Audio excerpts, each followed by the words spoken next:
Pertarungan iman bukan hanya terjadi ketika kita memiliki pergumulan, tetapi ternyata pertarungan iman juga terjadi ketika kita mendengar ataupun juga menerima pengajaran.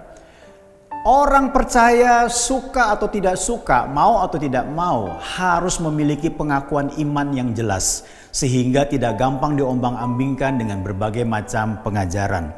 Saudara yang kasih dalam Tuhan, surat Galatia ditulis oleh Rasul Paulus, dan di kota Galatia ada komunitas orang percaya di sana, namun terpecah di dalam 3 kelompok. Yang pertama adalah mereka percaya bahwa keselamatan itu hanya karena melakukan hukum Taurat dan Sunat.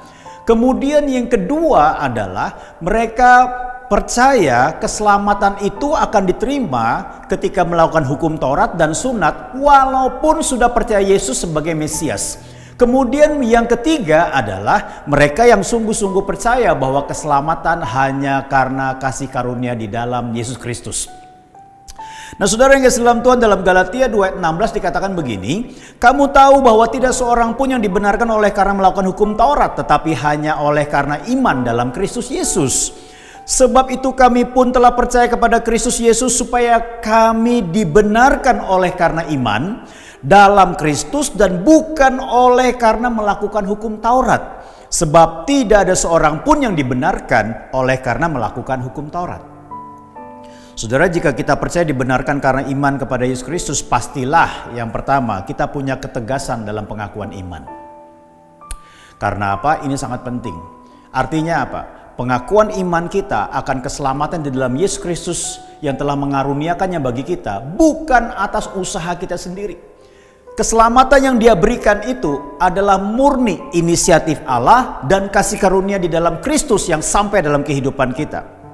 Kemudian yang berikutnya adalah kita perlu jujur dalam tindakan. Artinya apa? Tidak munafik, tidak kompromi dengan mengkompromikan kebenaran.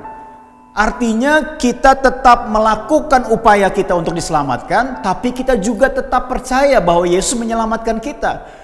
Keselamatan itu memang perlu dikerjakan ketika kita sudah menerima kasih karunia dari Kristus, maka kita perlu mengerjakan keselamatan bukan untuk diselamatkan, tetapi karena kita sudah diselamatkan.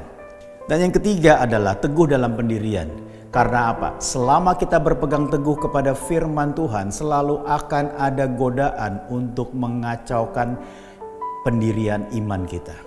Selama kita berpegang teguh kepada firman Tuhan, ada saja pengajaran-pengajaran yang menerpa kehidupan kita untuk mengacaukan pemahaman kita, pemikiran kita terhadap pengakuan iman yang kita ucapkan di dalam Kristus.